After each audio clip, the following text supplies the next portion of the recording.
Chapter 1. The Senior Look. I walked into the engineering hostel wearing a new white tee, black jeans, my backpack slung coolly over one shoulder. My hair? Perfect. Soft medium length. Swept slightly to the left. I'd spent 10 minutes with a mirror that morning, blow-drying, adding texture, getting it just right. And my mustache, neat, sharp, trimmed right above the lip. My signature. I was proud of how I looked. Always had been. Back in school, people said I had that actor vibe. Now, college was a bigger stage. But nobody prepared me for what was waiting on the other side of the hostel gate. Chapter 2. Welcome to the Circle. Seniors want to meet the freshers. Come to room 310 after dinner. That message spread fast. I thought it was casual. A few handshakes. A round of questions. Maybe a silly dare or two. At 9 p.m., I walked in confidently. 6 seniors stood around the room, casual but watchful.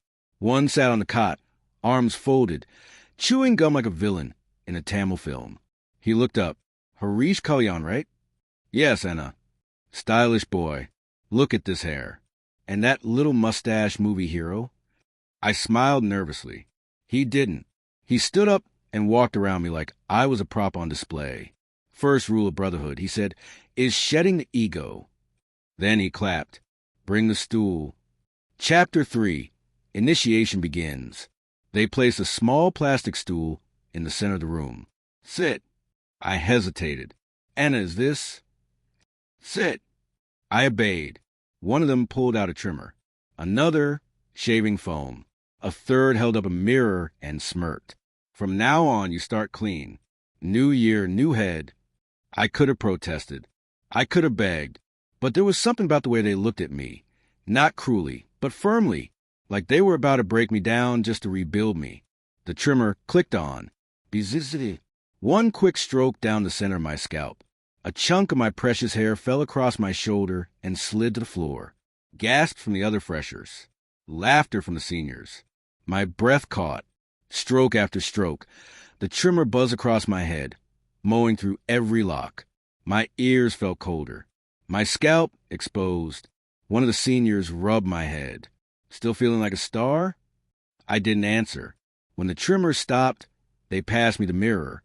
I looked, stripped, but they weren't done. Chapter 4. The Ritual Shave. A senior slapped cool foam across my buzzed scalp. Another applied lather to my face, over my jaw, my chin, and yes, my mustache. Anna, please, at least let me keep the mustache. He grinned. Ah, now that's the ego talking. He lifted the razor. Say goodbye, hero. The blade dragged across my upper lip slowly. The sensation was sharp, strange. I had never seen myself without that line of hair. He wiped away the foam. Smooth skin stared back. Then came the head. The razor slid across my crown, scraping away the stubble. I felt each stroke, each one revealing bare, vulnerable skin.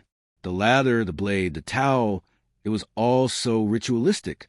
By the time they finished, my head was gleaming. My face was baby smooth. My expression? Blank. They handed me a mirror again. Now, one senior said, you belong. Chapter 5. Acceptance.